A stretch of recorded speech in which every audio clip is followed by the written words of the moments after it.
subhanahu wa ta'ala is the greatest. He does not need your ibadah, does not need your concentration. Allah is not waiting for your charity. Allah's kingdom and dominion does not increase with the dhikr and tasbih and ruku' and sujood. We need Allah. We need Allah. We need Allah.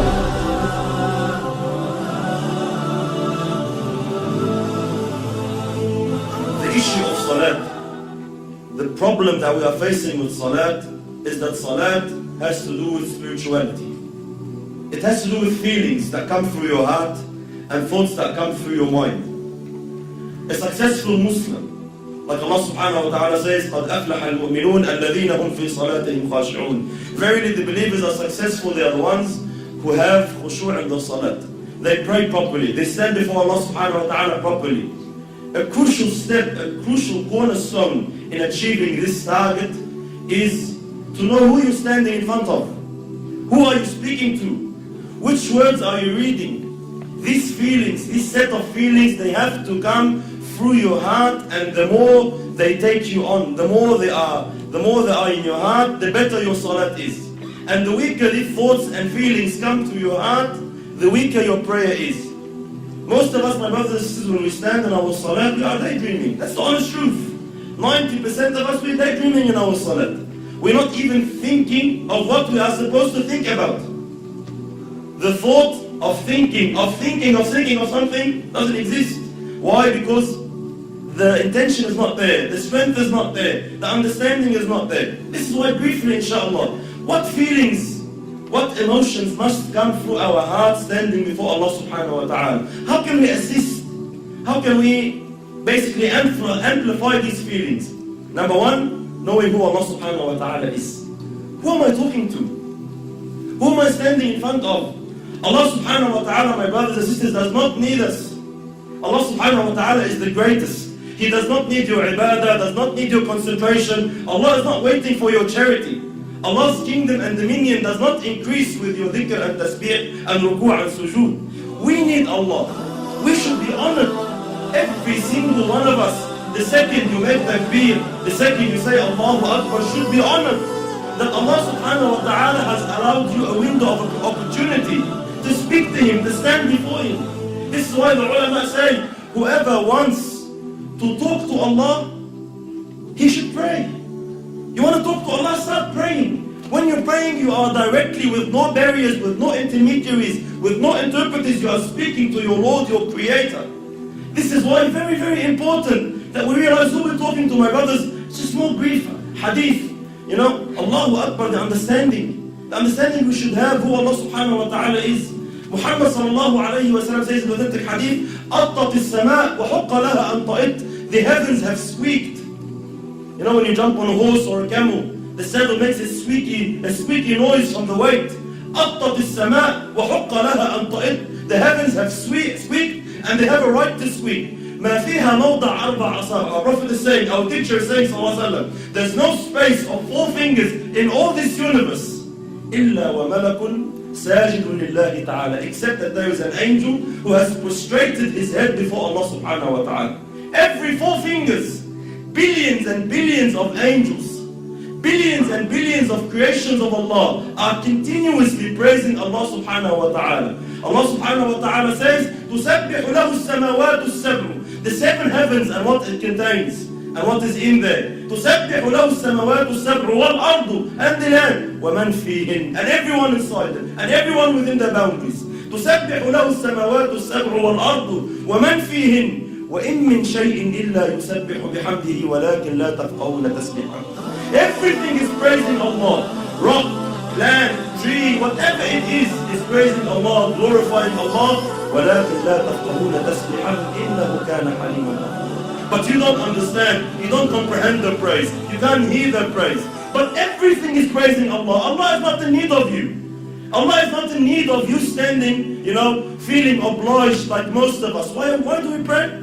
Majority of us, my brothers, we pray to offload the obligation. Alhamdulillah, I finished my salat. If you come and stand before Allah with this intention, are you unaware that Allah subhanahu wa ta'ala knows exactly what is going through your heart at that stage? When you come and say, I just want to get dhuhr over and done with. These feelings that come to us, we don't say them in public. No one comes and says, Yalla, khalasna baqى, let's pray. No one says that. No one says to his man, Yalla, get over and done with, khalas, don't. We say, let's go pray over in my heart. Yalla, please, let's go, over and done with. This feeling that I'm praying just to offload the burden of salat is not the right feeling you should have.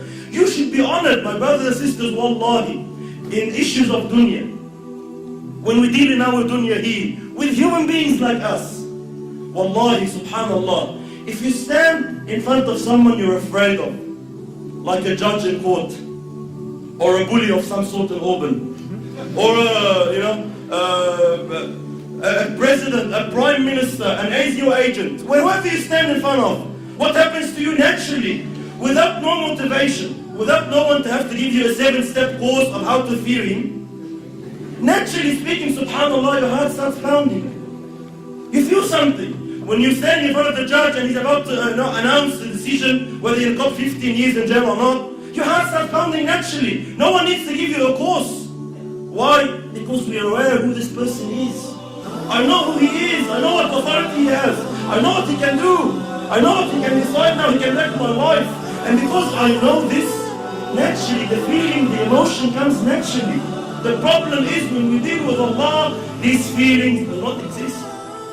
You stand before Allah and you're daydreaming. We all know Allah knows what's in your heart. يَعْلَمُ السِّرَّ وَأَخْفَى. But it does not move anything in you. Every blue moon, every now and then, maybe in Ramadan when you're feeling down, something that you're going through trouble with your family, you want to get married, you get some emotion. Other than that, our salat is just far off where it should be. Why? We are unaware who you are standing in front of. The understanding that Allah now subhanahu wa ta'ala has allowed you to speak to Him. Wallahi, my brothers and sisters, wallahi, we see Muslims in this dunya, they get to meet a sinner, let's say an actor or an actress or a pop star of some sort, and they are so overwhelmed by the fact that they had an opportunity to get his signature or her signature. They're just so overwhelmed. They would say, they'll be speechless. I'm actually standing in front of you, I can't believe it. And they'll be so, they'll be so touched that, he's allowed them 5 minutes of his time. We have these feelings with mashayikh even. Sometimes the super sheikh comes from overseas and we find all the boys and they're, Allah Akbar, I'm giving him salam, I can't believe it.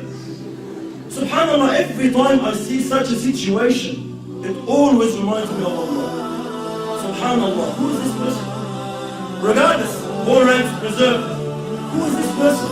The Shaykh once said, imagine if you were to meet Muhammad sallallahu alayhi wa sallam, what would you feel? Imagine if Rasulullah sallallahu said, I'll give you 5 minutes of my time, come meet me. What would you think? Would you daydream? Would you be sitting with Rasulullah thinking of your wife? Would you be sitting in front of Muhammad sallallahu alayhi wa sallam thinking about work? No way on earth. Why? Prophet of Allah is he. You'll be taken. You'll be absorbed in the discussion. But subhanallah, we stand before Allah every day 5 times daydreaming. Why? We are unaware who Allah subhanahu wa ta'ala is. And how patient is Allah? How merciful is Allah subhanahu wa ta'ala, my brothers? Imagine Allah subhanahu wa ta'ala knowing, seeing what's in your heart. He gave you everything. He gave you the wife you're busy with. He gave you the husband you're busy with. He gave you the job you're thinking of. He gave you everything you're thinking about that's distracting you from Him. And He knows that, and He is patient with you. He is Halim subhanahu wa ta'ala. He still accepts you. He still allows you. Subhanallah. Imagine a prime minister allows a peasant to come and meet him for 5 minutes. Says, alright, you have problems, come. I'll allow you to meet the prime minister. But the peasant comes, he enters the office, and he starts playing with things around in the office, forgets about the prime minister. What will happen to this guy? He'll be banned. You will never ever have a chance to meet the prime minister again. Why? You're an idiot. We allowed you the chance, we opened the door for you, and you don't want to present your situation. You don't want to say anything. You get busy with something else. Why did you come? Likewise, imagine Allah subhanahu wa ta'ala, the King of Kings, 5 times a day allows you an opportunity to speak to Him, to complain to Him, to beg of Him, to ask of Him, and you are daydreaming. And Allah subhanahu wa ta'ala still allows you. Allah doesn't ban you. Allah doesn't say, this guy is disrespectful. No, Allah is patient. Allah waits subhanahu wa ta'ala. You will understand. You will come back. So very, very important. Step 1, who Allah subhanahu wa ta'ala is.